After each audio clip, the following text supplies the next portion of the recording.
Everyone, मैं शालिनी आपका अपने यूट्यूब चैनल के आइडियल इंस्टीट्यूट पर स्वागत करती हूँ। बच्चों, आज हम मिलते हैं एक नए टॉपिक के साथ। वो आज हमारा नया टॉपिक आज का है शब्द रचना। तो शब्दों का मिलन बच्चों, शब्दों का निर्माण कैसे होता है?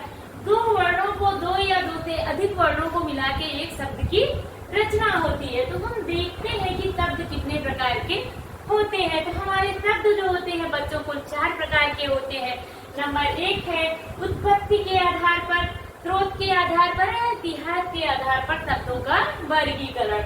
नंबर 2 पे आता है रचना या बनावट के आधार पर शब्दों का वर्गीकरण।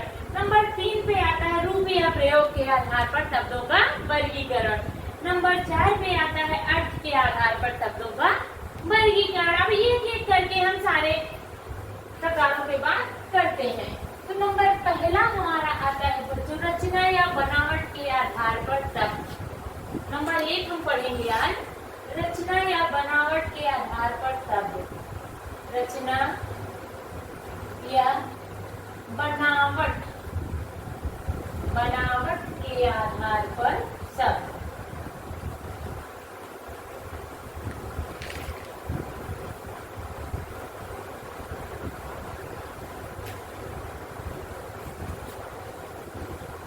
रचना या बनावट के आधार पर शब्द।